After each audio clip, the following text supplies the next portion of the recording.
देउवा आऊ कि गुनासो, ओली आऊ कि गुनासो, मादन आऊ कि अब ज्ञानेन्द्र आए पनि गुनासो, नआए पनि गुनासो। त्यसै नेपालीको प्रवृत्ति त्यो छ कि चाहिँ नि हामी कसलाई आएर काम गरेको देख्न नचाहने। जनमत सङ्ग्रह प्रसङ्ग चाहिँ जुन विप्लवले उठाएका छन्, अहिले खास उनले नै उठाएको छ। किनभने प्रेसिडेन्टको धाक चाहिँ नि कुनै क्विन भिक्टोरियाभन्दा कम छ, राजाको भन्दा कम छ। यसपालि कोरोना नभएदेखि अहिले चाहिँ नि सडकमा उत्रेर चाहिँ नि अर्को ठुलो जनआन्दोलन गरेर चाहिँ नि मान्छेको पैसा लुट्छन्, यति पैसा दिएन जान्दिन्न भन्छन्। असाध्यै खराब पुलिस छन् त्यहाँ, असाध्यै खराब। म चाहिँ भन्दैछु उताको पुलिस यति खराब छन् त्यहाँ।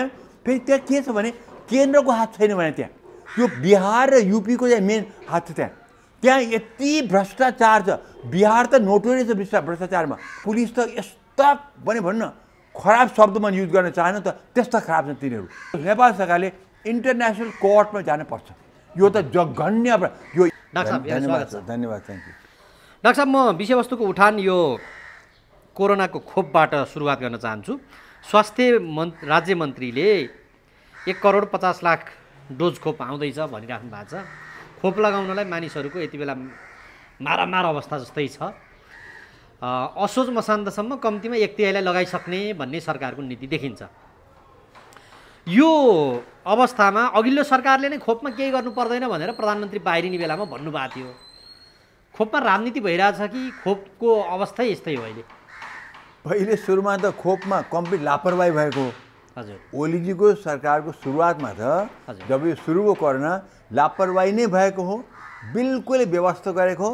ओलीजी त अम्बाको पातमा जानु भएको थियो। हामीले कति करायौँ बाबा, सबभन्दा ठुलो कुरा यसलाई रोक्न चाहिँ नि मास्क ठिक छ, दूरी ठिक छ, तर भ्याक्सिन प्लेस अर्डर गर, अर्डर प्लेस गर, पछि पाउँदैनौ तिमीहरू। सबै संसारले अर्डर हालिसक्यो, डलरमा तिरिसक्यो, कि कसैले वास्ता गरेनन्।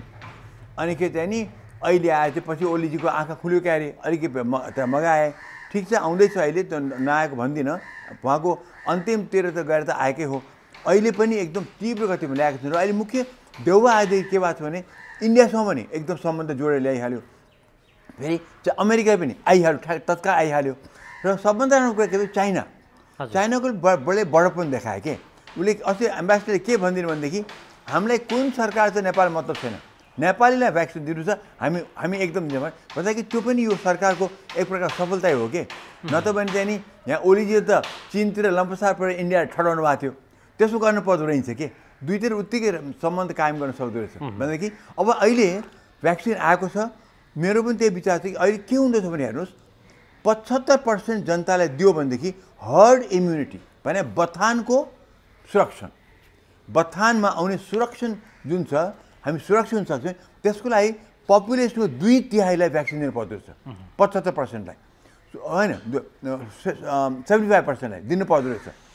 त्यति दिन पायो भनेदेखि राम्रो। अहिले 1 करोड कति आउँदैछ नि। हजुर, 1,50,00,000 त्यो आउँदैछ।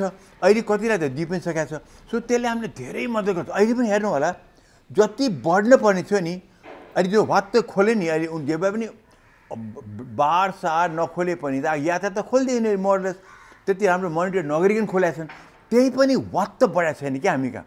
किनभने तेस्रो भेरिएन्टको जोखिम त बढ्यो भन्छ नि। यसो नि अहिले वात्त बढाएको छैन है, किनभने भ्याक्सिनले गरेको हो। तर अब तेस्रो भेरिएन्ट भने कस्तो भनेदेखि तपाईँ नै भेरिएन्ट जेसुकै भने पनि कुरा त उयो यही मास्क हो, त्यही दूरी हो, त्यही भिडभाड नगर्यो। र अहिलेसम्म जुन भ्याक्सिन हामी आएको छ 3-4 थरीका सबै यो भेरिएन्टले काम गरेका छन्। त्यो प्रुभ भइसक्यो। त्यो अहिले हाम्रो के प्रब्लम छैन हो। यो अझ फैलिँदै दियो हामीले, र यो मल्टिप्लाई गर्दै गयो। यसले नाति पनाति खनाति जन्माउँदै गयो भने कुन चाहिँ पिँढीमा गएर यस्तो भेरिएन्ट आउने सम्भावना छ जसलाई यो भ्याक्सिनले काम गर्दैन। त्यहाँ डर छ। त्यसै यसलाई पटक्क फैलिँदै हुँदैन। अहिलेसम्मको डेल्टा भेरिएन्ट पनि यो भ्याक्सिनले काम गरेको छ। तर अलिक पछाडि भएपछि त काम गर्दो रहेछ भनेर कता हङ्गेरीको एउटा रिसर्च पनि आएको थियो। बुढाबुढीलाई चाहिँ 1 वर्षपछि चाहिँ काम गरेन, 10%मा झरो एन्टिबडी उत्पादनमा भन्ने थियो। अहिलेसम्म हामीलाई थाहा छैन। अहिलेसम्म हामी कसैलाई पनि किन यो त 1 वर्ष पनि भएको छैन भ्याक्सिन आएको त। हामी कसैलाई पनि थाहा छैन कि यो भ्याक्सिनले कतिसम्म प्रोटेक्सन दिन्छ। अब त मेरै कुरा गरौँ, अहिले मौका आइरहेको छ। मैले के गर्न थालेँ भनेदेखि जसले भ्याक्सिन ल्याएको छ नि, या जसको चाहिँ रोगै लागेको थियो, अब मौका पनि धेरै बिरामीको त रोग लागेको छ, 1 वर्ष भित्रमा रोग लागेको छ कि भ्याक्सिन पनि लिएका छन्। हजुर, मैले कतिको टेस्ट गरेँ अहिले भ्याक्सिन एन्टिबडी के मैले रेगुलर गरिरहेको छु। मैले के देख्छु भनेदेखि 1 भन्दा माथि हुनुपर्छ के कसैको चाहिँ नि ज्वरो आएको रोग लागेको भ्याक्सिन पनि लिएको हजुर उनको चाहिँ नि एन्टिबडी छ 2, 3, 5 छ कसैको चाहिँ 200, 300 पनि छ सो कसलाई कति वर्ष भन्ने कुरा मान्छेको क्षमतामा डिपेन्ड गर्छ हजुर अब डायबिटिज भएको मान्छे आज म आयो डायबिटिजवाला उसले त ज्वरो पनि आइसक्यो 6-7 महिना अगाडि भ्याक्सिन पनि लिएको 2टै लिइसक्यो उसको जम्बा आज हेर्छु 5 मात्रै छ बा आज बिहान एउटा मान्छे आएको त 300 छ अनि मैले सोचेँ ओह यसलाई डायबिटिज छ सो चाहिँ मान्छेको एन्टिबडीमा त मैले भित्रबाट उत्पादन गर्ने लड्ने शक्ति इम्युनोग्लोबुलिन त्यो शक्ति चाहिँ नि मान्छेको क्षमता अब म रोगी छु मलाई चाहिँ हार्ट एट्याक भएको छ मलाई डायबिटिज छ किडनी फेलियर छ भन्दै त्यो क्षमता ममा छैन त्यसैले त्यो सहजैले अहिले पनि हामी यो कुनै एउटा कमन फ्याक्टर छैन जसले चाहिँ यो भ्याक्सिनले हामीलाई चाहिँ 3 वर्ष चलोस् 6 महिना चलोस् हामीलाई थाहा छैन ट्राई गर्दै जाने हो हेर्दै जाने हो फु गर्दै अगाडि बढ्ने हो तर यो हो कि चाहिँ नि डेफिनेटली यसले चाहिँ नि 6 महिनासम्म त्यसले डेफिनेटली प्रोटेक्सन दिन्छ त्यसपछि कति दिन्छ दिन्न भनेको अब यो अहिलेको त्यो लोहर भ्याक्सिनको चलाएको छ संसारभरि त्यसले अब के अनुसन्धानमा देखाउँछ त्यसमा डिपेन्ड गर्छ हामीलाई थाहा छैन अहिले यो 6 महिनासम्मलाई भ्याक्सिन नलगाएका मानिसहरू जो छन् उनीहरूले लाउनु पर्यो अथवा 6 महिना अथवा कहिलेसम्म चल्छ त्यो पनि अनुसन्धानले देखाउने भयो नलगाएकाले लाउनै पर्यो अहिले त कस्तो पो देखेछ भनेदेखि पहिले के भने मैले भ्याक्सिन लाउँदाखेरि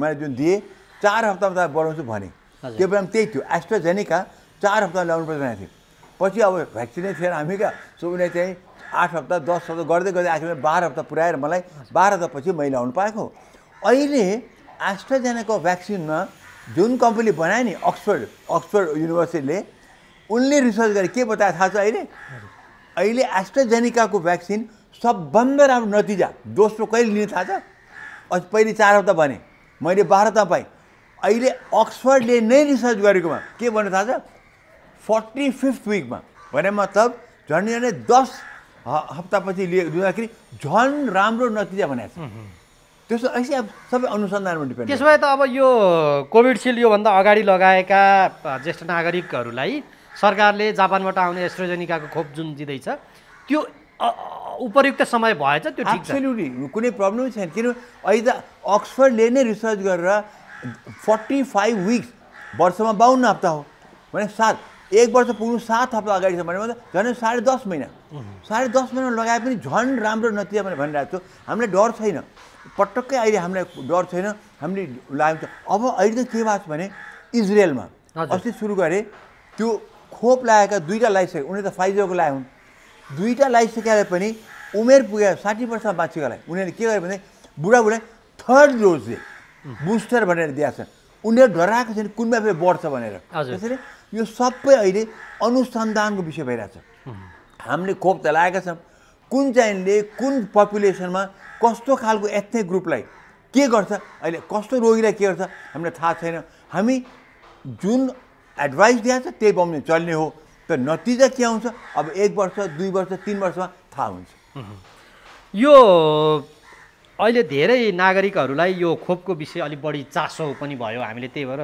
विषयवस्तुको उठान पनि त्यसैबाट गऱ्यौँ हामीहरूको सरकारले यो चैत्र मसान्तसम्ममा खोप लगाइसक्छ यो अहिलेसम्मको परिस्थितिले यहाँले राष्ट्रिय अन्तर्राष्ट्रिय परिस्थिति मूल्याङ्कन गर्दा के सक्छ एकदम सक्छ अहिलेको जुन किसिममा प्रतिबद्धताको विषय अगाडि बढाएको छ नि अब हेर्नुहोस् अरू कुनै क्याबिनेट बनाएको छैन तर स्वास्थ्य मन्त्रालयले राज्य मन्त्री दिइसके राज्य मन्त्री एउटा मन्त्रालयमा दिइसके नि उनीहरू पहिले जो 4वटा मन्त्री भने त बने तर यहाँ कामको लागि भनेको चाहिँ नि एउटा प्रश्न देखियो कि चाहिँ नि देउवाले चाहिँ नि यहाँ काम गर्ने खोजे र यस्तो मान्छे दिए जसले चाहिँ नि काम गर्ने क्षमता पनि देखाइसकेको छ तर उहाँको नियुक्तिमै चाहिँ बाहिर सामाजिक सञ्जालमा अथवा धेरै किसिमको विवाद जस्तो अलि चाहिँ यो हस्पिटलको चेन भएको व्यक्तित्वलाई लिएर आए राम्रो भएन भने जस्तो गुनासो पनि गर्छन् नि हो त नि गुनासो त सबैले गर्छन् नेपालमा चाहिँ कहिले गुनासो भएको छैन देउवा आऊ कि गुनासो ओली आऊ कि गुनासो माधव आऊ कि अब ज्ञानेन्द्र आए पनि गुनासो नआए पनि गुनासो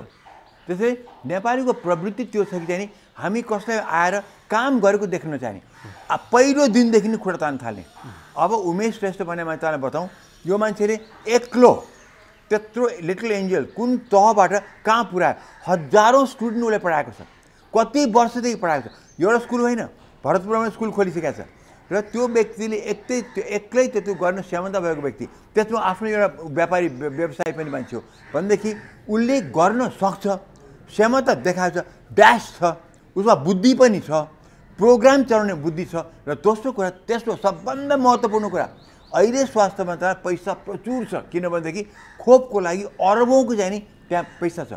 त्यहाँ त अलिकति पनि भ्रष्टाचार गर्न खोज्यो भनेदेखि माथिदेखि तलसम्म यति पैसा कमाउने ठाउँ छ त्यहाँ। अहिले त्यो नगर्ने व्यक्ति पठाएको जस्तो मलाई लागेको छ, किनभने आफै खान टन्न पुगे मान्छे, आफै व्यवसाय चलाएको छ, सरकारी सुविधा लिन्न भन्नुभएको छ। उसले हिजो त्यो पनि भने उसलाई तत्कालै घुस खाइहाल्नु भन्ने, भ्रष्टाचार गरिहाल्ने उसलाई त्यो नियत छैन। अहिले अरू कसलाई आइफोन, अहिले हाम्रो ढकालजीलाई पुरानो मन्त्री प्राइम त्यस्तै हुने थियो होला, तर कमसेकम उमेश चाहिँ नि हामी सुन्नुहोस्, यो पनि बताइदिउँ, उमेश अहिले मन्त्री हुनु अगाडि तपाईँले कहीँ सुन्नुभएको थियो उसले भ्रष्टाचार गरे? सुन्नुभएको छैन। कहीँ सुन्नुभएको थियो कि उसले चाहिँ नि यो मान्छे काम गर्न सक्दैन भने सुन्नुभएको थियो? कहीँ बरु उसका स्कुलमा पढाउनुलाई भनेर मान्छे यसै धाएका छन्, हो कि त गुनासो गर्थे, ल्याउन हामीलाई प्लिज पढाइदिनुहोस् भनेर गुहार गर्थे भने त्यस्तो व्यक्ति आएको छ। म भन्छु देउबाको राम्रो चोइस हो, त्यो एकदम राम्रो चोइस हो। र प्रतिबद्धता देउबाले के देखायो भने उनले पनि खोप केन्द्रमा घुमे, अमेरिकी एम्बेसीलाई पनि लिएर घुमे र यतापट्टि उमेशलाई चाहिँ एउटै मन्त्री उनले खडा गरिदिए 4 जना पछि चाहिँ र स्वास्थ्य मन्त्रालयले देखायो कि चाहिँ मेरो ध्यान स्वास्थ्य मन्त्रालयमा छ र त्यो खुब राम्रो। र तपाईँको क्वेसनमा चाहिँ नि चैतसम्म चाहिँ हामीले 75% दिन सक्छौँ, तर खालि व्यवस्था राम्रो छैन। व्यवस्थामा चाहिँ नि असाध्यै यहाँ चाहिँ नि नातावाद कृपावाद भएको छ। लाइन बस्या मान्छे दिनौदिन लाइन बस्या मान्छेले नपाएर कुना काप्चामा गएर आफ्ना मान्छे लगाइरहेको छ। हिजो बिर्तापुरमा देखिहाल्नुभयो, खोप त लगेर लुकाएर राखिरहेको खोप, त्यसै वितरणमा असाध्यै कमजोरी छ। मेरो विचारमा यो वितरण कुरा चाहिँ नि तपाईँहरूले चाहिँ नि एकदमसँग मोनिटर गरेर गर्नु पऱ्यो। आर्मीलाई जिम्मा दिनुहोस् कि तपाईँहरू एपिएफलाई जिम्मा दिनुहोस्, तर यो चाहिँ नि यहाँ भ्रष्टाचार हुनु भएन। खोप आउँछ, आइसकेछ, अब आउँदैछ, दिने डक्टर पनि छ, नर्स पनि छ, तर वितरण गर्दाखेरि यहाँ असाध्यै कमजोरी देखाएको छ। त्यहाँ कमजोरी सरकारले राम्रोसँग ध्यान नदिएको कारणले, नियामक निकायले नियमभित्र बाँध्न नसकेको कारणले चाहिँ भयो कि लालचा बढी भयो व्यक्तिहरूमा? यो सरकारले सबैतिर 100% हेर्न सक्दैन। जस्तो भनौँ, हरेक सरकारले, कुनै पनि सरकारले हरेक केटीमाथि बलात्कार हुँदैन भने त भन्न सक्दैन। त्यो त आफ्नो पनि अब बचाउ गर्नुपर्छ। अहिले म देख्छु चाहिँ नि एकदम नातावाद कृपावाद टोलमा जहाँ दिया छ, जस्तो चाहिँ खोप पाएका छन् दिनु भनेर जसलाई विश्वास गरेर सरकारले दियो तिनले धोका दिइरहेछ। अब नगरपालिका दिएको छ, गाउँपालिका दिएको छ, ओडामा दिएको छ, त्यहाँ सबै धोका, या त पैसा कमाइरहेका छन् त्यहाँ दिने मान्छेले। सो यो नेपालीमाथि धोका दिएको छ, यो भ्रष्टाचार हो। त्यो तर सरकारले आफ्नो जुन दिएको छ, वितरण गरेको छ, त्यो ठिक छ, तर जसलाई दिएको छ अब सबै एकदम लोभी छन्, पापी छन् भने के गर्ने? समस्या त्यहाँ परेको छ। हामी नेपालीहरू अलिकति धार्मिक हुनु पऱ्यो, अलिकति नैतिकवान हुनु पऱ्यो। हामी ज्यादै बढ्ता भ्रष्टाचारमा भ्रष्ट आचरण भयो, केमा नातावाद कृपावाद गऱ्यो।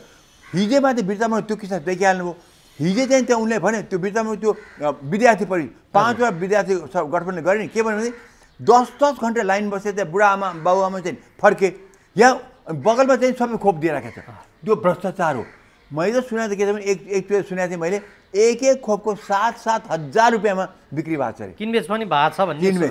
त्यसैले भ्रष्टाचार त हाम्रो मूल नेपालमा नेपाली माथि चाहिँ यो भ्रष्टाचारमा चाहिँ बलात्कारै गरिरहेको छ। यस्तो पनि गर्नु यसमा त यो सरकारले अलि बढी ध्यान दिनु पर्यो नि त यस्तो कुरामा। अब के छ भने हेर्नुहोस्, यो सुरुवात कहिले ओली सरकारले गर्नुपर्छ। यो त भर्खरको आएको सरकार छ, भर्खर उमेशले चाहिँ बहाली गरेर कति 4-5 दिन भयो। यो त गृह मन्त्रालयमा त्यतिको हात छ। अब गृह मन्त्री भक्कै आएका छन्। अब यो त सबै आजभन्दा 6 महिना अगाडि जब खोप वितरण हुन थाल्यो नि, त्यो बेलादेखि सिस्टम बसालिकन मोनिटर गरिकन गर्नुपर्ने कुरा थियो। त्यहाँ पटक्कै भएन। ओली सरकारले त व्यवस्थै गरेको हो, पछि खोप मात्रै ल्याइदियो, तर धेरै अबेर ल्याइदियो, त व्यवस्था गर्यो। अहिले कमसेकम सरकारले देउवाले पनि खोप केन्द्रमा घुमेका छन्, त्यो राम्रो देखाए। मतलब हामी तिमीलाई निगरानी गरेका छौँ देखाइदिए। उमेश लागेको छ, तर उसले के गर्यो भने अहिले उसको ध्यान चाहिँ नि कसरी मगाउँ, कहाँबाट मगाउँ, कति मगाउँ, त्यो त मोनिटर गर्ने काम त अब मन्त्रालयको पनि, गृह मन्त्रालयको पनि हो, अरू मन्त्रालयको पनि हो, अब यो चाहिँ शहरी विकास मन्त्रालयको पनि हो। यी सबै मिलेर गर्नु पऱ्यो।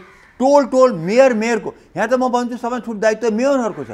त्यो मेयरहरू के खाएर बसिरहेको छ त? स्थानीय सरकारका जनप्रतिनिधिले ध्यान दिनु पर्छ। स्थानीयको मेयरको सहरमा मेयरहरूको सबै मेयरको हुँदा अध्यक्ष त मेयरको अन्डर हुन्छ हुँदैन गाउँमा पनि। डाक्टर साहब अब यो जस्तो स्वास्थ्य राज्य मन्त्री नियुक्तिको प्रसङ्गलाई लिएर सामाजिक सञ्जालदेखि प्रतिष्ठित मिडियाहरूमा पनि असाध्यै धेरै कमेन्टहरू आएको थियो।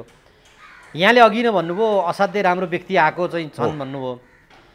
त्यहाँ समाचारहरू पढ्नुभयो यहाँले अधोगति सुरु भयो त यो सरकारले त राम्रो काम गरेन, यो त मर्निङ सोज द डेमा चाहिँ मर्निङ चाहिँ राम्रो भएन भनेर त कमेन्टहरू आएका थिए नि।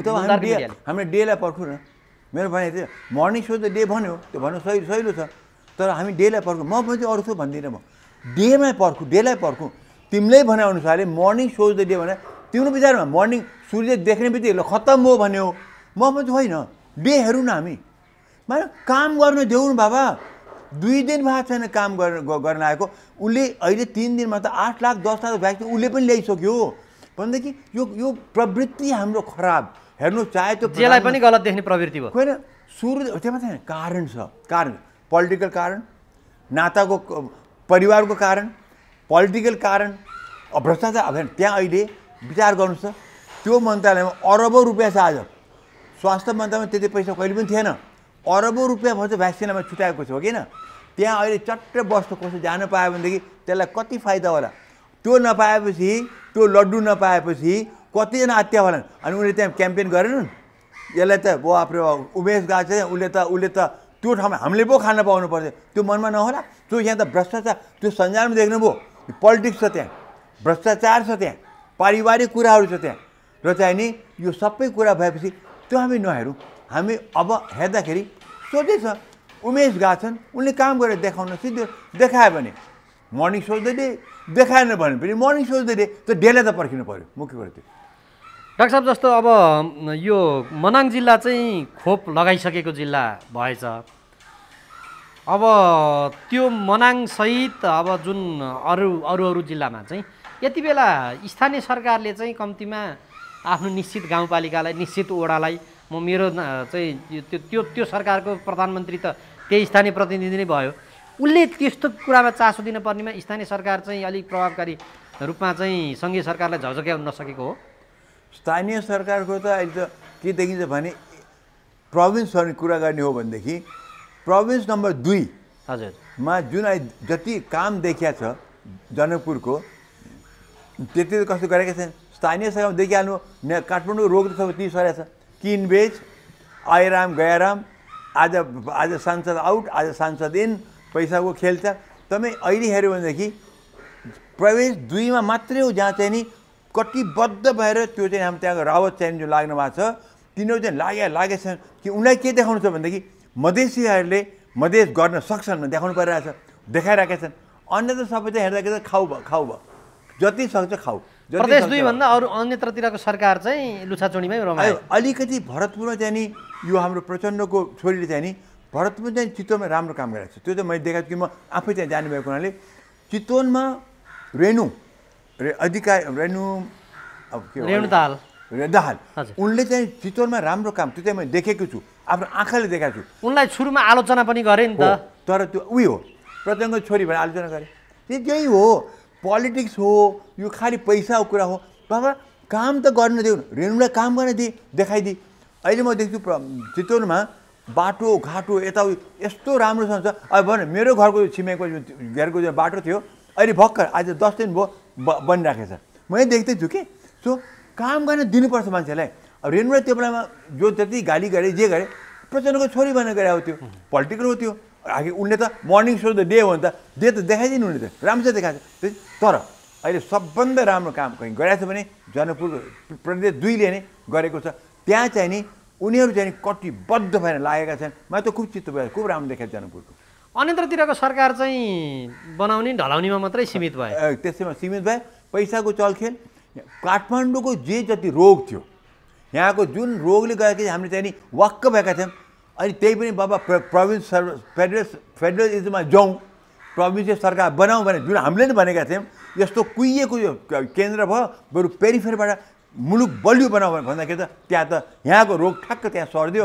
आखिर उही पार्टी रहेछन्, उही मान्छे रहेछन्, आगे के डिफ्रेन्स भयो आगे अहिले त हेर्दाखेरि त अब प्रोभिन्स कति चाहिने नचाहिने कस्तो प्रोभिन्स चाहिने कतिवटा चाहिने अडिट गर्ने बेला चाहिँ भयो 3 वर्ष देखियो अब हामीले अडिट गर्ने बेलामा कसले राम्रो काम गर्यो कसले राम्रो काम गरेन कति मिलाउने हो कि 5 वर्ष 3 गर्ने हो कि 5 वर्ष 7 गर्ने हो कि र कति उनको क्षमता छ उनको आर्थिक आफूले धान्न सक्ने अवस्था के छ कति एक आफूले मिलाएर गर्न सक्छन् अब त्यो सबै अडिट गर्ने बेला चाहिँ भयो यो नै चाहिँदैन यो भन्ने खाले पनि आवाजहरू उठ्दैछन् नि अहिले त्यो त छ त्यो सुरुमै थियो सुरुमै फर इक्जाम्पल दिउँ सुरुमै एक ग्रुपले चाहिँ यो हुँदै भने अब चित्रबहादुर केसी उहाँ त एक सूत्रीय हुनुहुन्थ्यो उहाँ त चित्रबहादुर केसी उहाँ त एक्लो पढ्नुभयो एक्लो ब्रेसको झुटाउनु भएको थियो तर चित्रबहादुर केसीको आर्गुमेन्ट थियो नि आखिर चित्रबहादुर केसी त त्यो कुनै भ्रष्ट मान्छे होइन चित्रबहादुर केसी भने असाध्यै जेन्युन सिद्धान्तवादी मान्छे हो त्यो कम्युनिस्ट हो त ऊ अन्य कम्युनिस्ट होइन ऊ आजसम्म कुनै पदमा गएको छैन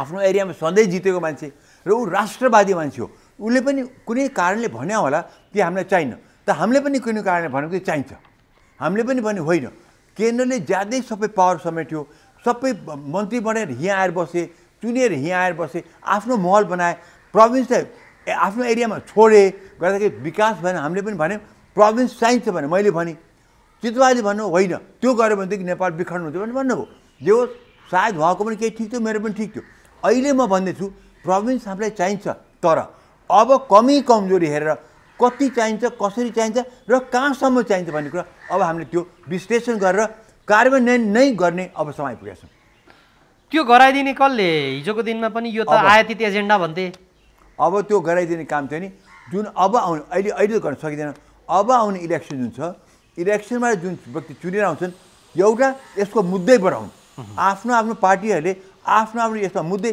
आफ्नो म्यानिफेस्टोमा यो प्रोभिन्सियल सरकारबारेमा गर्ने नगर्ने गर्दाखेरि कस्तो खालको गर्ने भनेर त्यो उनले त्यो जनतालाई त्यो आफ्नो आफ्नो म्यानिफेस्टो देखाएर उनी आउन् ताकि हामीले सही व्यक्ति चुन्न पाऊँ उनले आएर पार्लियामेन्ट बनाएपछि आफूले जे प्रतिबद्धता गरेका छन् त्यसको अगाडि बढ्नु मेरो विचारमा सबभन्दा राम्रो कुरा चुनिएको व्यक्तिबाट गर्नु राम्रो हुन्छ कुनै यो कसैलाई लाज्ने कुरा आउँदैन चुनिएको व्यक्ति आउन् र उनले पहिले हामीलाई बताउन् मेरो विचारमा चाहिन्छ मेरो विचारमा चाहिन्न हाम्रो विचारमा यस्तो हुनुपर्छ जनमत सङ्ग्रहको प्रसङ्ग पनि उठाएको छ त्यो यो अहिले ल्याउनु पर्ने हो त डाक्टर साहब अब जनमत सङ्ग्रहको प्रसङ्ग चाहिँ जुन विप्लवले उठाएका छन् अहिले खास उनले नै उठाएको छ किनभने उनले जो सबै घुमेका छन् नि विप्लवले उठाएको खास गरी के को लागि जस्तो मलाई लाग्छ भनेदेखि अहिले हाम्रो यो पार्लियामेन्ट्री सिस्टम अफ डेमोक्रेसी नेपालमा चल्दै नचल्दै देखिसक्यो हामी 70 वर्ष त हरेकचोटि कु र बेकुमा गइरहेछौँ हामी बेकुफी भनिरहेछौँ है त्यसैले अब यहाँ त हामीलाई यो पार्लियामेन्ट्री सिस्टम चल्दैन हामी प्रेसिडेन्सियल सिस्टममा जानु पर्छ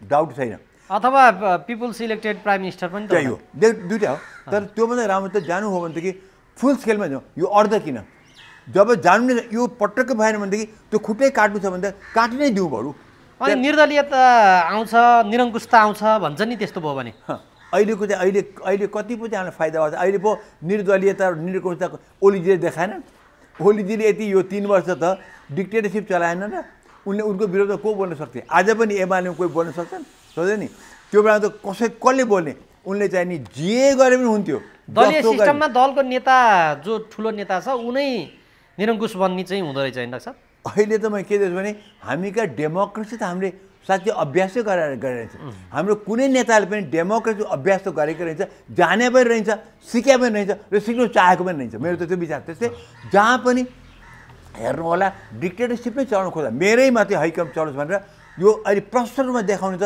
ओली नै हो उनले त्यही देखायो ओके अब हामीलाई प्रेसिडेन्ट सिस्टम जाँदाखेरि चेक एन्ड ब्यालेन्स राख्नुपर्छ तर अब एक्सपेरिमेन्ट गर्ने बेला भयो 70 वर्ष एउटा गऱ्यो भनेदेखि र यो अवस्थामा छन् भनेदेखि अब यही अवस्थामा अर्को 70 वर्ष चल्नु हुँदैन अब हामीले नयाँ सिस्टममा गएर गर्नुपर्छ त्यसको लागि विप्लवले पनि यही कुरा लिएर मेरो विचारमा यही कुरा लिएर उनी अहिले सबै एउटा जनमत क्रिएट गर्दैछन् हेर्नु न त भनेदेखि प्रचण्डलाई पनि भेट्ने ओलीलाई पनि भेट्ने देउवालाई पनि भेट्ने राप्रपालाई भेट्ने त्यो उग्र कम्युनिस्टले राप्रपा किन भेट्छ त कुनै एउटा जनमत क्रिएट गर्न खोजेको छ यो सिस्टम चल्दैन त्यो मलाई पनि लाग्छ मलाई पनि त्यही लागेको छ हामी त पहिले क्याम्पेन गऱ्यौँ हामी त सडकमा उत्रेकै हौँ हामी त एभरेस्ट होटल अगाडि हामी रोकेकै हो यही विषय लिएर चाहिँ 3टा विषय थियो हाम्रो नम्बर 1 प्रेसिडेन्सियल सिस्टम नम्बर 2 हामीले चाहिँ भोट गर्दाखेरि नन अफ दि कुनै पनि हामी चुन्दैन भनेर स्ट्याम्प लगाउने त्यो अदालतले दियो right to reject and number 2 right to recall हामीले मैले भोट गरेको मान्छे चुनेर आउँछ भ्रष्टाचार गर्छ ऊ चाहिँ कुहिन्छ भनेदेखि मैले 30% चाहिने मैले भोट गरेर यसलाई चाहिँ फर्काउनु पाइन्छ, यसलाई यसको सिट रद्द गर्न, सो राइट टु रिजेक्ट। त्यहाँ मैले कुनै पनि क्यान्डिडेटमा चाहिने त्यो एउटा कलम, यो राइट टु रिकल र प्रेसिडेन्सियल सिस्टम, तीनवटा कुरा हामी सडकमा उठायौँ। त्यो हिम्मत कुनै पनि पार्टी गरेन, आखिरमा कुनै पनि संविधानमा हालेन। अब राइट टु रिकलमा नि डाक्टर साहब जस्तो त्यो सम्बन्धित दलले कारवाही गरिदियो भनेदेखि त त्यो पनि त एउटा पनि त भइहाल्यो, कार्य त्यो गरेर त हुन्छ। त यहाँ त कस्तो भनेदेखि यो हरेक दल त मैले देखि धमेर गोला जस्तो रहेछ, कोट्यायो भनेदेखि तपाईँलाई कोट्यायो भने तपाईँ पनि भ्रष्ट, उसलाई ऊ भ्रष्ट। त्यहाँ अनि यहाँको नेपालको नीति के थाहा छ?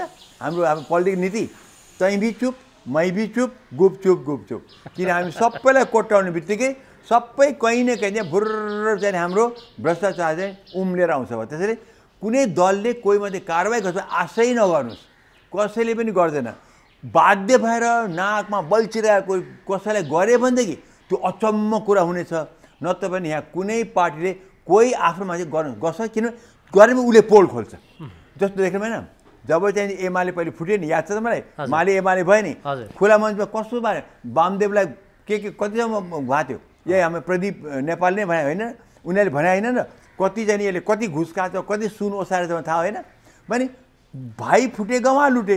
त्यसले दलहरूले कहिले पनि कारवाही गर्दैन, किनभने उसलाई गर्ने बित्तिकै उसले मेरो सबै पोल खोलिदिन्छ अनि म पनि भ्रष्ट छु। यहाँ कोही पनि शुद्ध छैन, हामी कोही पनि शुद्ध त छँदै छैनौँ। त्यसैले अब यो प्रसङ्गमा नि डाक्टर साहब, अब यो कोही पनि शुद्ध पनि भनन्, व्यवस्थाले पनि धानेन, यसलाई अडिट पनि गर्नुपर्ने भयो। अनि धेरै अब यहाँले भनिहाल्नुभयो विप्लव लगायतका अब पनि उठाइरहेका छन्। कतिपयको अपेक्षा छ अब राजा नै आइदिए बरु हुन्थ्यो कि भन्ने खालको कुराहरू पनि छ। डाक्टर साहबको यसो भनाइ के छ? यो राजा यो के फ्रस्ट्रेसनको यो कुरा हो। हामीलाई यी दलहरूले साँच्चीकै जनताको सेवक भएर हाम्रो सेवा गरेर हाम्रो प्रगति गर्दै भए त हामी त्यो कुरा उठ्छ र उठ्दैन थियो नि। किन हो भनेदेखि यी दलका नेताहरू आउँदाखेरि सेवक भएर आउँदा रहेछन्, पछि अजिङ्गर भएर चाहिँ हामीमा टाउकोमा टेकेर चाहिँ हामीलाई डस्ट खोल्दा रहेछन्। त्यो सेवक कहाँ, हामी राजा। अहिले त हामीले ज्ञान नै फ्याँक्यो हो, हामीले गणतन्त्र आएको होइन नि त। यहाँ त राजा रजुटा देखिहाल्नु, प्रेसिडेन्टको धाक देख्नु भएको छैन। प्रेसिडेन्टको धाक चाहिँ नि कुनै क्विन भिक्टोरियाभन्दा कम छ, राजाको भन्दा कम छ। त्यसैले चाहिँ नि राजाकै हेलिकप्टर चलेको छ, राजाकै बुलेट प्रुफ कार चलेको छ, होइन र? त्यो तपाईँ देख्नु कहाँको हाम्रो गणतन्त्र। हामी कहाँ त यो राजतन्त्र त गएकै छ, ज्ञानेन्द्र मात्र फेरि यो प्रवृत्ति उहिरह्यो। हामीले चाहिँ प्रवृत्ति मात्रै नै राजा रजु झन् व्रत जन्मिए। हामीले एउटा फ्याँके त एउटा त थियो, यहाँ त 5, 10, 15, 20 वटा आयो यहाँ राजा रजुबाट त।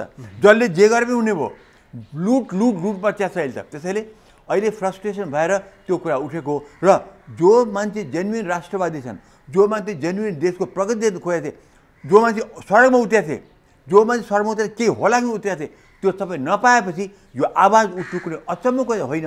तर राजा आउने भने चाहिँ त्यो प्रश्न उठ्दैन। सम्भावना छ डाक्टर साहब भविष्यमा? छैन, राजा आउने सम्भावना छैन।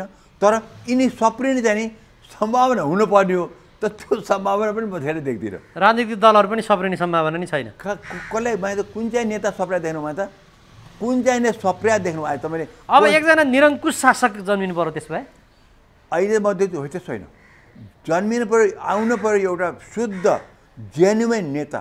र तपाईँ नेताकोमा क्वालिटी बताइन्छु, जस्तो कि भारतकै कुरा गर्ने हो भनेदेखि महात्मा गान्धी, त्यो त असम्भव छ। ओके भइगयो। वल्लभभाइ पटेल, त्यो पनि असम्भव छ। नेल्सन मण्डेला झन् असम्भव। जो मान्छेले चाहिँ नि एकचोटि प्रेसिडेन्ट भएको पहिलो दिन भन्छ कि म दोस्रो टर्ममा खान्न, किन मैले खाएँ भनेदेखि भ्रष्टाचार मौलाउँछ, अरू उठ्न सक्दैन, त्यो भन्छ। ली क्वान यू, जसले त्यत्रो सिङ्गापुरलाई गुजेको सिङ्गापुरलाई कहाँबाट कहाँ पुऱ्यायो, तर उसको हेऱ्यो भनेदेखि उसको निजी सम्पत्ति केही पनि छैन त्यस्तो मान्छे। अथवा हुनु पऱ्यो लाइक भट्टराईजी। भट्टराईजी त्यति वर्ष प्रधानमन्त्री खानुभयो, बालुवाटाबाट निस्किँदाखेरि एउटा ट्याङ्की, एउटा सुराई, छाता निस्किनु भएको छ। ओलीजीको देख्नुभयो अस्ति, ओलीजी निस्किँदाखेरि एउटा ट्रङ्क र चाहिँ एउटा चाहिँ छाताले निस्किया हो त भनेदेखि कहाँबाट निक्लिनु भने हामी कहाँबाट कहाँ पुग्यो भन्नु त मलाई। अनि हामी यस सुध्रिनलाई भनिरहेको छ, सुध्रिँदैन। तर अब हामीले सबक सिकाउने बेला आयो, इलेक्सन आउँदैछ। अब यसपालि चाहिँ जनता धेरै भोगे, जनताले धेरै दुःख पाए, सबैलाई चाखे। कोही हामीले माओवादी चाख्यौँ, कङ्ग्रेस चाख्यौँ, हामी एमाले चाख्यौँ, राप्रपा चाख्यौँ, सबै चाख्यौँ। हामी जसपा चाख्यौँ, मधेसीवाद नेताहरूलाई पनि देख्यौँ, अहिले महन्त ठाकुर जयन्त महन्तोको पनि देख्यौँ भन्दाखेरि चाहिँ अब जनताले यसपालि सायद धेरै सजग भएका छन्। अब अहिले आउने इलेक्सनमा चाहिँ नि यिनलाई चाहिँ नि राम्रो सबक सिकाउनु बेला चाहिँ भएको छ। त्यसको लागि जनता प्रिपेयर हुन्। पोलिटिकल पार्टी त्यसमा को जनतासँग चाहिँ नि अब यो भएन योसँग चाहिँ विश्वास गरौँ भन्ने पनि अब चाहिँ नि के हुन्छ भनेदेखि अहिले जनताले यो 3-4 वर्ष यता 5-6 वर्ष यतामा धेरै मान्छे चिने, पार्टी होइन मान्छे चिने, को भ्रष्ट को चाहिँ नि बेइमान को डाका कोही चाहिँ यो भनेर चिने। कहिले चाहिँ डाकाले संरक्षण गरेछ कहिले कामै गर्न नसक्ने क्षमता नभएको भने यस्तो अब मलाई चाहिँ धेरै चिने भए नेपालीहरूले अब त्यही बमोजिम भोट गरौँ। यसपालि जनताले चाहिँ नि खालि रुखेर म त रुखको भक्त भए रुखको भक्त हुने सूर्यको भक्त हुने होइन, अब राष्ट्रको भक्त हुने। राष्ट्रको भक्त भएर यो ठाउँमा मैले सूर्यलाई दिने कि गाईलाई दिने कि बोटलाई दिने कि कसले हत्यालाई दिने कि हतौडालाई दिने, अब चाहिँ नि राष्ट्र हेरेर जनता हेरेर भोट गरौँ। अब चाहिँ नि रुख र चाहिँ यो चिन्हले मात्रै नगरौँ भोट चाहिँ। त्यही त अब मैले भनेको अघि डाक्टर साहबसँग जुन प्रसङ्ग जोडियो नि, पात्र त उही छ नि त प्रवृत्ति। अब पात्र उही भइसके पछाडि त के काम हो त? त्यसैले त मैले भने जबसम्म यो सिस्टम अफ डेमोक्रेसी जुन छ यसमा त्यही दल त्यही पात्र, फेरि हामीले कोही चाहिने मर्नेवाला पनि छैन, सबै बुढा सबै तरुणै छ भनौँ न। अब यहाँ तत्काल म एक्सिडेन्ट भएर मर्नु भिन्दै कुरा हो। त यहाँ तपाईँ यसो माथि हेर्नु सबै दल नेताहरू हुन्छ, कोही पनि मर्नेवाला छैन। यो त दोस्रो लेयर पनि त्यस्तै भएपछि त त्यो मरे पनि के भएर पहिलो लेयर सबै हटे पनि काम तेस्रो लेयर पनि त्यस्तै भइदिए पनि हामीलाई मार्यो। त्यसैले हामीले प्रेसिडेन्ट सिस्टम बनायो। के भने त्यहाँ प्रेसिडेन्ट आउँछ, त्यो प्रेसिडेन्ट चाहिँ नि चुनिएको व्यक्ति चाहियो नि त उसले जो क्षमतावान मुलुकभरिका यो प्रोफेसर हुन्छ कि त्यहाँको डक्टर हुन्छ कि त्यहाँको इन्जिनियर हुन्छ कि त्यहाँको कृषक हुन्छ कि उसले हेरिकन मान्छे चुनेर दिनु पाउँछ, उसले दलबाट दिनु पर्दैन। त्यसरी गऱ्यो भनेदेखि मुलुकको उन्नति हुनसक्छ। चेक एन्ड ब्यालेन्स त चाहिन्छ। यहाँ त के भइदियो त्यही पात्र त्यही मान्छे, आखिर त्यो दलले पनि दिने त्यही व्यक्ति हुन्, त्यही चुनेर आउँछन्। अनि हामीले जतिसुकै गऱ्यो भने आखिर चुनेर त तिनै हुन्, गर्दाखेरि त्यही पात्र आउँछन् अनि हामी जाएको त्यही भयो। त्यस्तै यो सिस्टम हामीले चल्दैन। यो इलेक्सन पछि नि हामीले यसलाई चेन्ज गर्नुपर्छ। अब यो इलेक्सन पछि चेन्ज गरेर ती राजनीतिक दलहरू जस्तो भनौँ न 17 साल पछिको सबभन्दा तगडा सरकार त टिकेन भने अब यस पछाडि त अब त्यो सबैको अब आधी आउँछ अनि त्यस पछाडि त्यहाँ टाउको किनबेच र गन्ती सुरु भइहाल्छ नि डाक्टर साहब। त्यहाँ त त्यस्तो अवस्थामा चाहिँ नि अब हेर्नुहोस्, अब त्यस्तो हामीले अर्को आन्दोलन गर्न अहिले तत्काल हुँदैन, सक्दैनौँ। झन् कोरोना टाइम गर्न सकिँदैन। नत्र भने त अब त बेला कस्तो आएको थियो भनेदेखि कोरोना नभए यसपालि कोरोना नभएदेखि अहिले चाहिँ नि सडकमा उत्रेर चाहिँ नि अर्को ठुलो जनआन्दोलन गरेर चाहिँ नि यो सिस्टम नै फेर्ने चाहिँ नि आन्दोलनद्वारै फेर्ने चाहिँ बेला चाहिँ भएको चाहिँ थियो। डेमोक्रेसी भित्र बाहिरबाट होइन, डेमोक्रेसी भित्रैबाट फेर्ने बेला चाहिँ भएको छ। नत्र डेमोक्रेसी बाहिरबाट गयो भने त निरङ्कुश आएर चाहिँ हुँदैन नि। त्यसैले अब त्यो बेला त आएको थियो। अस्ति मैले पनि भनेको थिएँ यो ओलीको पछिको कुकरमा जो भयो नि हामीले सडक उत्रिने बेला भएको थियो, तर कोरोनाले गर्दा उत्रिन सकेन। अहिले उत्रिने अब हामी इलेक्सन त नगरेर भनिरहेको छौँ, तत्कालै महाधिवेशनहरू त नगरेर भनिरहेको छ भनेदेखि अहिले सडकमा उत्रिने बेलै छैन। अहिले नेताहरूले जुन देखाएको थियो नि कहिले मोटरसाइकल र्याली र कहिले के त्यो गर्ने नहुने काम गरिरहेछ। त्यो पनि अब उनले आफ्नो चाहिँ नि जनताप्रति दायित्व त देखाएन नि, हाम्रो प्रतिष्ठा त बढाए। अहिले जुन नेताहरूले सबै आफ्नो चाहिँ नि भेला गरिरहेका छन्, सडकको आन्दोलन गरेर भनिरहेका छन्, मोटरसाइकल र्याली गरिरहेका छन्, ठुल्ठुला भेला गरिरहेका छन्, तिनले त जनताप्रति त रोग स्वास्थ्यप्रति त कुनै पनि वास्ता त गरेन नि। त्यस्ता नेता पनि हामीलाई चाहिएन नि त, त्यो पनि जरुरी छ नि त। हामी सब बुझ्दैनौँ, त्यसै हामीले बुझ्नुपर्छ। कोरोनाले त हाम्रो धेरैको आँखा खोल्यो, कोरोनाले धेरैको आँखा खोलेको छ यसपालि। डाक्टर साहबले प्रदेश 2 को मुख्यमन्त्रीसँग पनि भेटवार्ता गर्नुभएछ, मैले चिनेको थिइनँ उहाँलाई। यसपालि मैले उहाँसँग भेट गर्न मौका पाएँ, मैले चिनेको थिइनँ। तर उहाँले राम्रो काम गरे भने मकै त पेसमा आउँछ नि, मकै त बिरामी सबैतिर आउँछन्। मैले जनकपुर त किन म जनकपुर धेरैचोटि गएको छु, मेरो घरै थियो, मेरो आमा बाबाको घर जनकपुरमा थियो। त्यो हाम्रो नेपाल ब्याङ्कको सामने घर थियो कि पछि बाबाले बेच्नुभयो। तर जनकपुर कस्तो गुजेको ठाउँ थियो भने गन्हाउने नाली फोहोर मैला, त्यो जनकपुर हामी देखेको थियौँ। पछि पनि म जनकपुर 3-4 चोटि गएको छु। त्यो जाँदाखेरि पनि जनकपुर त गुजेको ठाउँ थियो। पछि जब यो प्रदेश सरकार आयो नि मकै त जनकपुरमा चाहिँ आउँछ नि, सायद बुझ्दा यो 5-6 वर्ष यता 3-4 वर्ष यता त जनकपुर त एकदमै सुध्रेको देखेँ। र म चाहिँ एकचोटि जनकपुर पुगेको छु, पुग्दाखेरि चाहिँ एकदम सुध्रेको देखेँ। अनि मैले देखेँ वाह खुब राम्रो हो त्यो बेलामा खुब धुलो पनि थियो बाटो पनि खुवाएको तर बनाउँदै रहेछन् कि अहिले त यस्तो राम्रो भएको जनकपुर चाहिँ नि कि सबैतिर राम्रो भएको छ कि त्यो मैले अनि मैले बुझेँ यो मान्छे बेस्ट रहेछ भनिरहेको थिएँ मेरो भेट कहिले पनि भएको थिएन अहिले हालमा मेरो भेट हुँदाखेरि देखि मान्छे नम्र काम गर्ने क्षमता त बुझिहाल्यो क्षमता बर्निङ सोच द डे भनेको थियो नि यसले त काम गरेर देखाइसक्यो नि उसले डे देखाइसक्यो नि त्यसैले उसले काम गरेर देखि र मैले भेट्दाखेरि मान्छे मैले देखेँ नम्र मान्छे जेन्टल मान्छे रहेछ र चाहिँ नि मैले आफूले चाहिँ नि त्यो यसो हेर्दाखेरि चाहिँ नि कुनै छल कपट गर्ने खालको मान्छे मैले देखिनँ म त्यति मात्रै म भन्न सक्छु उसको बारेमा अरू त मैले चिन्जान त होइन यहाँसँगको भेट चाहिँ सामान्य चेक जाँचको हिसाबले मात्रै भएको हो त्यति बाई चान्स उहाँले यहाँ आउनु भएको थियो कतै आउँदाखेरि चाहिँ नि 5 मिनट मसँग भेट्छु भनेर 10 मिनट भेट्न आउनु भएको थियो त्यति मात्र थियो उहाँले मेरो नाम नाच्यो सुने कि हामीले तराईलाई धेरै लड्या मधेस आन्दोलनलाई हामी लडेका हौँ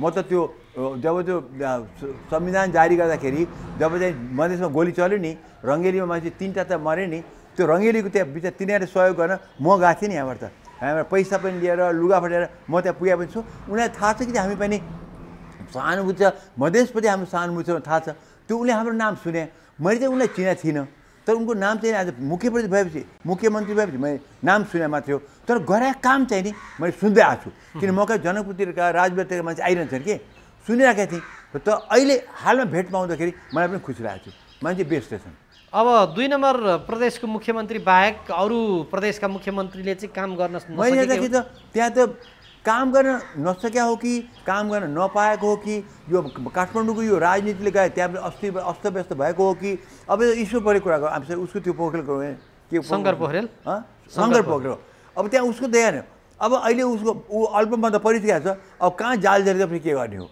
अब अस्ति पोखरामा त्यस्तो चाहिँ भएको थियो सो सबैतिर त यहाँ माथिको चलखेलले गर्दाखेरि सबै प्रदेशलाई काम गर्न पनि नसक्ने अवस्थामा पुर्याइदिएका छन् त्यसै म भन्छु केन्द्रको दोष भयो नि त त्यो प्रदेशको त के दोष भयो होइन पोलिटिकल पार्टीको दोष हो नि त पार्टीहरू अनफर्चुनेट यसपालि के भयो भने माथि जुन दलले रुलिङ गरेको छ सबै एक्सेप्टिङ प्रदेश 2 सबै यिनीहरूले रुल गरेको छ त्यसै गर्दाखेरि दोष चाहिँ पोलिटिकल पार्टीको हुन्छ र पोलिटिकल पार्टी के देखाइदियो भनेदेखि यसरी गर्दाखेरि चाहिँ यस्ता पोलिटिकल पार्टीले चाहिँ नि माथि पनि र तल पनि रुल गर्दाखेरि चाहिँ यो अवस्था आउँदो रहेछ भने देखाइदिए अझ यहाँ कङ्ग्रेसको रुल उता माओवादीको रुल उता एमालेको रुल भन्छन् के होला भन्नुहोस् त मलाई त्यो समस्या छ कि अहिले एउटै पार्टी हुँदाखेरि त यो दशा छ भनेदेखि अब आज भनौँ कि कङ्ग्रेसको माथि कङ्ग्रेसको ऊ प्रभुत्व तल एमाले त्यो ठाउँमा त्यहाँ राप्रपा भनौँ त्यहाँ मधेसी दल भनौँ अनि के समन्वय कसरी होला आज एउटै पार्टीको छैन भन्दाखेरि प्रोभिन्सले चाहिँ नि धेरै कुरा देखा हामीले चाहिँ नि के कति हामीले अडिट गरिहाल्ने पनि बेर चाहिँ आएको छ त्यो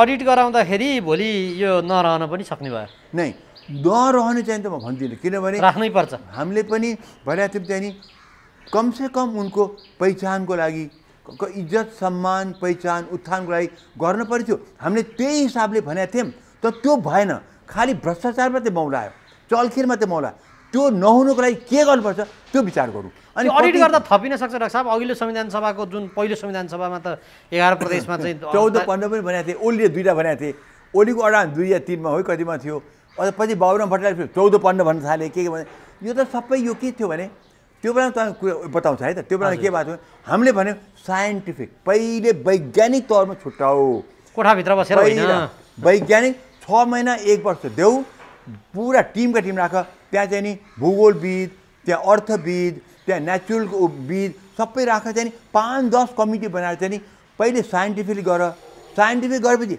अलिकति त्यसमा चाहिँ नि त्यो मिलाउनले चाहिँ पोलिटिकली अलिकति के मिलाउनु पर्छ मिलाऊ अनि माथिबाट भावुकता छ र है भनेको थियौँ यहाँ त के गर्यो भावुकताको लोहारमा बगिदिए साइन्टिफिक त कुरै भएन अनि सबै भावुकता र पोलिटिक्सको खेलिदियो र हामीले त्यही बेलामा चाहिँ यो गलत भयो भावुकता र पोलिटिक्स खेल्यो यहाँ वैज्ञानिक तौरमा भएकै छैन भनेर हामीले त्यो कराएकै हौँ तर उल्टो भएको थियो अब गर्ने बेला आयो वैज्ञानिक बेस अलिकति पोलिटिक्स समन्वय अनि माथि अलिकति चाहिँ नि सेन्टिमेन्ट यसरी गर्न पर्ने ठाउँमा उल्टो भएको थियो सेन्टिमेन्ट यहाँ पोलिटिक्स यहाँ साइन्टिफिक जिरो त्यो थियो त्यसले अहिलेकै राजनीतिक दलले गर्लान् त डाक्टर साहब यो गर्नुपर्छ न त भनेदेखि उनी पनि फस्छ हामी पनि फस्छ हामीले के विचार गर्नु चाहिँ गर्लान् कि नगर्ला भन्नुभन्दा पनि के गर्नुपर्छ भने अब त्यो हामीले सल्लाह सुझाव त्यो दिनुपर्छ गर्नुपर्ने छ गर यो चाहिँ नि तिमीहरूले गर्लाऊ कि गर्दै भने हामी डेमोक्रेसी हौँ it's the government by the people for the people of the people हो। हामीले त आफ्नो भोइस त सुन्नै पर्छ तिमीहरूले। सो तिमीहरू चाहिँ हामी भन्छौँ कि नि अब गर्ने बेला हो गर, तिमी गर्छौ कि गर्दै भनेको हामी मतलब छैन, गर्नुपर्छ गर, मुलुकको लागि गर्नुपर्छ गर, जनताको लागि गर्नुपर्छ गर। हामी त गर भन्ने कुरा हो। तिमीहरू हामी तिमीलाई छ तिमी गर भने अब त्यो अब हामी भन्दैनौँ, अब हामी भन्छौँ गर, गर्नुपर्ने कुरा गर। डाक्टर साहब, म अब अन्तिममा यो कोरोनासँग सम्बन्धित विषयवस्तु उठाउन चाहन्छु।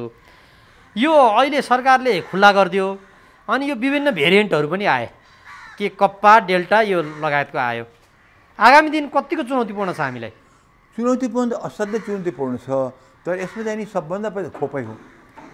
दुईवटा कुरा अति जरुरी छ। हजुर, एउटा खोपको छ, एउटा खोपको चाहिँ नि अति जरुरी छ। 75%लाई हामीले चाहिँ नि 2 महिनाभित्र लगाउनुपर्छ या 3 महिना लगाउनुपर्छ, क्षमता छ, त्यसलाई खालि त्यसले व्यवस्था मिलाउनु छ। नम्बर 2 जनताको दायित्व छ, आफ्नो चाहिँ नि दूरी मेन्टेन गर्ने, मास्क लगाउने, भिडभाड नगर्ने, जनताको त्यत्तिकै दायित्व छ। नपरिकन घुमफिर नगर्ने, नपरिकन ट्राभल नगर्ने, नपरिकन जथाभावी नगर्ने, त्यो नम्बर 2 छ। नम्बर 3 चाहिँ नि सरकारले खुकुलो गर्दाखेरि कडाइको साथ खुकुलो गर्ने। खुकुलो वात्त खोल्नु हुँदैन। अहिले यातायात खोल्दै नि खत्तै त्यो मोनिटर नगरिकन खोले। अब मोनिटर कसले गर्ने? म भन्छु पहिले मोनिटरिङलाई प्लेसमा राख। अब तिमीले लङ दूरीमा खोलेको छौ भनेदेखि तिमीले कहाँ चेकपोस्ट राख्ने? आर्मीको होस्, एपिएफको होस्, पुलिसको चेकपोस्ट राख, ताकि यहाँ चलेको बसले नागढुङ्गामा ओके भनेर गएपछि त बाटोभरि मान्छे भर्दै जान्छ, बाटो भर्दा अनि त्यो चेक गर्ने कसले? सो मोनिटरिङ पोस्टहरू पहिले राख, ट्रायल गर, अनि मात्रै खोल भने मेरो त्यो छ। पहिले मोनिटरिङ, अनिखेरि चाहिँ तिम्रो चाहिँ नि खोल, तर कडाइको साथ खोल। र testing testing testing, vaccine vaccine vaccine, monitoring monitoring monitoring. अहिले मन्त्र भनेको म 4वटा दिन्छु, testing testing testing, vaccine vaccine vaccine, monitoring monitoring monitoring, र जनताको चाहिँ नि नो लापरवाही नो लापरवाही नो लापरवाही। सरकारको लकडाउन लकडाउन लकडाउन चाहिँ हुन्छ कि हुँदैन? लकडाउन चाहिँ हुँदैन, लकडाउन अब हुँदैन। किनभनेदेखि पहिला कुरा त हामीले धेरैले भ्याक्सिन पाएका छौँ, र अहिले पनि कति फैलिनु पर्थ्यो फैलिएको छैन। पहिला फैलिन्छ तर त्यो बेगमा फैलिएको छैन। त्यो फैलिन नदिनुको लागि त भ्याक्सिन नै चाहियो। तर जनताले आफ्नो लापरवाही गरेन, र जनताले सबै युवादेखि बुढासम्म सबैले चाहिँ नि आफ्नो दायित्व बुझ्यो हुन्छ। त म देख्छु यहाँ खास गरी युवा ठिटाहरू मास्क लाउँदैन, बुढाबुढीहरू पनि देख्छु। अब बुढाबुढीले चाहिँ नि अन्जानमा नलगाएको, ठिटाहरूले चाहिँ नि त्यो मै जे पनि इम्युनिटी पावर छँदैछ नि पचाइन्छ भन्छन्। त्यसै नि अब त्यस्तो खालको मन परि गरेर चाहिँ नि मुलुक डुबाउनु हुँदैन। तपाईँले एउटा भन्छु, अहिले तपाईँले सुरुमा सोध्नु भएको थियो मलाई, यसो जनताले सबैले भ्याक्सिन लगाउनुपर्छ छैन भनेर सोध्नु भएको थियो। म यता पनि बताउँछु, प्लिज जनताले चाहिँ नि जहाँ जे खोप पाइन्छ लगाइहाल्नुहोस्, रुमर नसुन्नुहोस्, सञ्जालमा जे लेखेको छ वास्ता नगर्नुहोस्, नपत्याउनुहोस्। साइन्टिफिक कुरा हामी बोल्दैछौँ, सञ्जालहरूमा चाहिँ नि साइन्टिफिक कुरा हुँदैन। त्यो तपाईँले चाहिँ नि हामीले जे भन्छौँ त्यो सुनिदिनुहोस्। भ्याक्सिन पाउने छ भने लिइहाल्नुहोस्। र सरकारले चाहिँ म भन्छु 14 वर्षभन्दा माथिकालाई 75% जनताले चाहिँ नि तत्काल 2 या 3 महिनाभित्रमा लगाइदिनुपर्छ। र मलाई लाग्छ उमेशले त्यो गर्छन्। उमेश हामी सल्लाह पनि मैले पनि पठाइदिएको छु उहाँलाई पनि। 75% 14 वर्ष माथिकाले चाहिँ नि तपाईँ चाहिँ नि 2 या 3 महिनाभित्र लगाउनु बन्दोबस्त गर्नुपर्छ। र उसले चाहिँ नि मलाई आएको खबरअनुसार उसले गर्छु भने। डाक्टर साहब, जाँदा जाँदै यो महाकाली नदीमा एकजना व्यक्ति तर्दै भारतीय सुरक्षा बलले लट्ठा काटिदिएपछि बेपत्ता भएको घटनालाई यहाँले कसरी हेर्नु भएको छ? त्यो त जघन्य अपराध हो। किनभने याद गर्नु एउटा भेरी महत्त्वपूर्ण कुरा थियो, यो मान्छे नेपालतिरबाट इन्डियातिर गएको हो कि या इन्डियातिरबाट नेपालतिर आयो? के हो कुरा बताउनुहोस् मलाई। नेपालबाट इन्डियातिर, नेपालको सरहद आफ्नो बाहुनबाट इन्डिया जान गए हो कि ऊ इन्डियाबाट नेपाल आएको? यसमा सबै कुरा डिपेन्ड गर्छ। मैले जति बुझेको छु इन्डियाबाट पिथौरा गाड भएर इन्डियातिरबाट नेपाल आफ्नो सरहदमा पस्नु आएको रहेछ। त्यो मतलब इन्डियाबाट नेपालतिर आएको, नेपालबाट इन्डियातिर गएको होइन। मैले किन यो भन्दैछु भने नेपालबाट इन्डियातिर गएदेखि त्यो उताको पुलिसले जानी एउटा व्यक्तिलाई चाहिँ काट्दैन। त्यो गराउनै, त्यही त भन्छु नि। तर यताबाट उता गएको छ भने चाहिँ धेरै कारण छ त्यो हुनेको, त्यही त बताउँछु। अनि दुई देशबिच चाहिँ नि खुला सिमाना नागरिकहरूलाई निर्वाध आवत जावतमा चाहिँ सन्धिले त्यो व्यवस्था दिने चाहिँ नि यसलाई दुई देशको कुरै नगर्नु। अहिले चाहिँ नि प्योर व्यक्तिगत कुरा गर्नुहोस्। यहाँ यो के छ भने तपाईँ सिमाना जानुभएको छ, तपाईँ कति रक्सोल त क्रस गर्नुभयो होला, तपाईँले भारतको बोर्डर नेपाल बोर्डर क्रस त गर्नुभयो होला। उताको चाहिँ सुरक्षा बलले कति दुःख दिन्छ तपाईँलाई थाहा छ? मान्छेको पैसा लुट्छन्, यति पैसा दिएन जान्दिन्न भन्छन्, कति पैसा कमाएर ल्याए भन्छन्, कति सामान ल्याए। उताको त असाध्यै खराब पुलिस छन् त्यहाँ, असाध्यै खराब। त्यस्तैमा यो केस त्यसमा परेछ। हामीले यसलाई भारत सरकारले दोष हो, भारत सरकारले यसमा कडा दण्ड दिनु त्यो पर्छ, त्यो भिन्दै दिएन भने चाहिँ हामी भारत सरकारलाई दोष दिन्छौँ।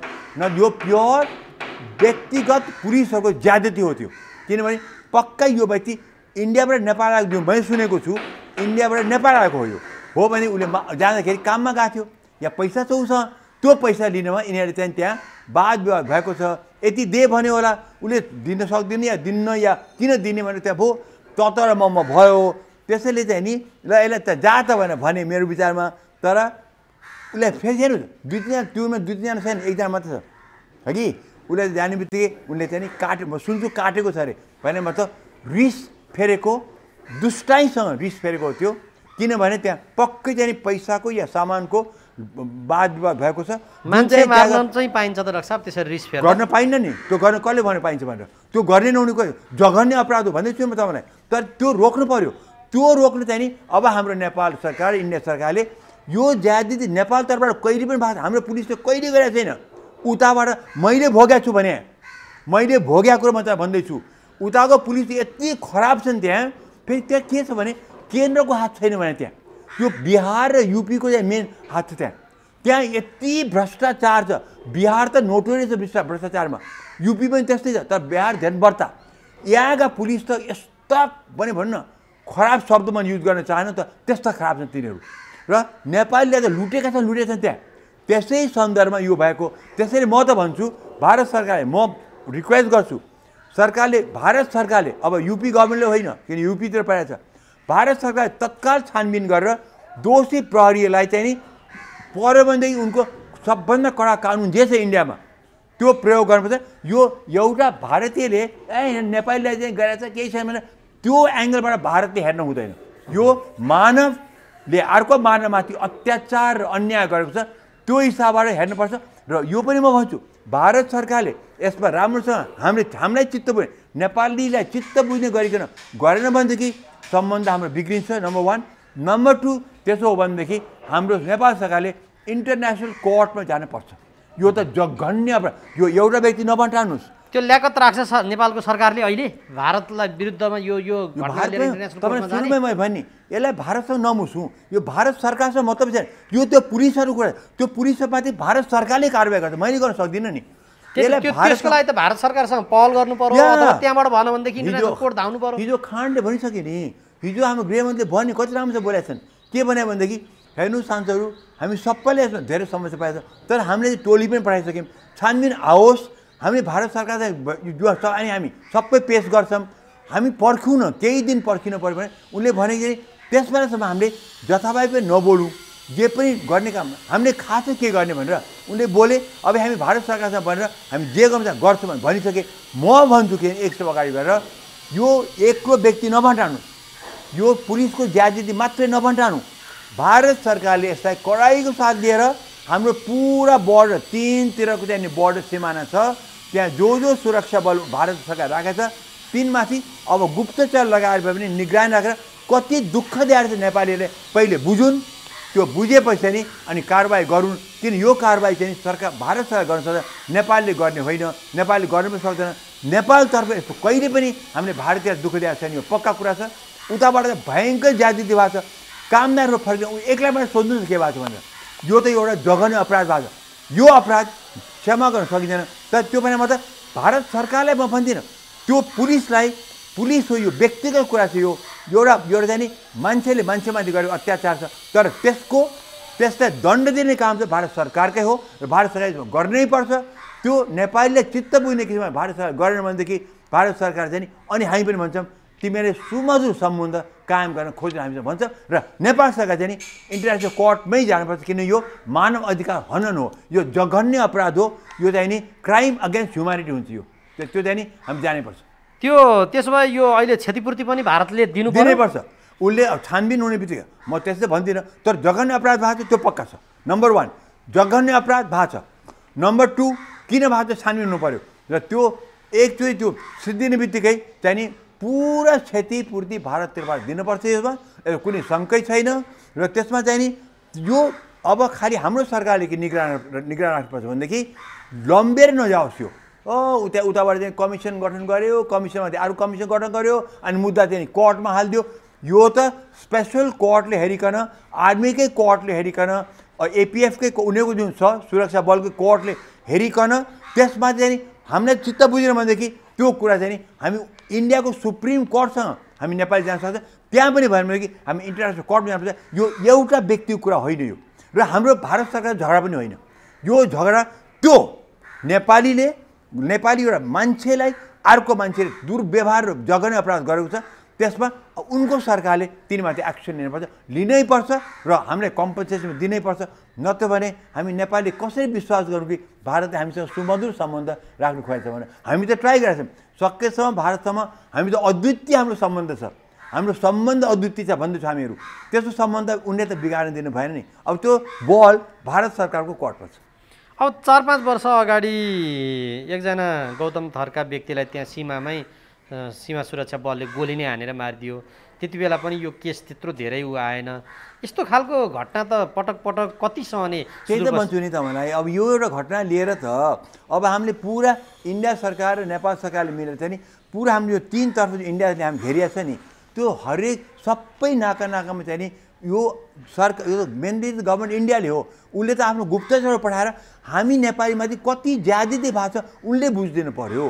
हाम्रो सरकारले, नेपाल सरकारले, हाम्रो इन्डिया सरकारले गुहार्नु पऱ्यो कि बाबा हामीले नेपालीले साह्रै दुःख पाए, तिमीले चाहिँ अब यो गरिदेऊ, हामी तिमीसँग यस्तो अद्वितीय सम्बन्ध भएको त्यति तिमी हेरिदेऊ, किन सम्बन्ध बिग्रन दिन्छौ भने हामीले उनलाई चाहिँ त्यो भन्नु पऱ्यो। तर यसलाई लिएर हामी अगाडि बढ्नुपर्छ। यो घटना अहिले भएको त तत्काल भएको घटना लिएर अब यसलाई आधार बनाएर पुरा सिमानामा चाहिँ नि हामीले प्रोटेक्सन हामीलाई चाहियो भने चाहिँ भारत सरकार हाल्नु पर्नुपर्छ। त्यसको लागि यो वर्तमान सरकारले यहाँले भन्नुभयो जस्तै भन्न सक्ने ल्याकत राखेर फेस टु फेस कुराकानी गर्न सक्ला? किन नसक्ला? यो त नेपालीको आवाज हो नि त। यो त यो सरकारको या देवको आवाज होइन, यो त नेपाली समस्त नेपालीको आवाज हो। आज एक नेपालीको आवाज हो। त्यसले भारत सरकारले सुन्न कर लाग्छ नि। भारत सरकारले के एक आवाज नेपाली आवाज नसुन्दा? हाम्रो त अद्वितीय सम्बन्ध छ, रोटी बेटीको सम्बन्ध छ, हाम्रो पारिवारिक सम्बन्ध छ। उसले नसुन्ला? उसले सुन्छ। त्यहाँ शङ्का नगरौँ। अब भारतले सुन्दैन, हाम्रो त्यही पहिलेबाट शङ्का गर्ने बानी नगरौँ, शङ्का नगरौँ। उसले सुन्नै पर्छ। यो हिजोको जुन घटना छ अस्तिको हो, त्यो त एक नेपालीले यही कुरा भन्छ। मैले जुन आज तपाईँलाई भनेको छु, एक नेपालीले त्यही मनमा त्यही छ अहिले। हस् डाक्टर साहब, समय दिनुभयो, यहाँलाई धन्यवाद र आभार व्यक्त गर्छु। Thank you.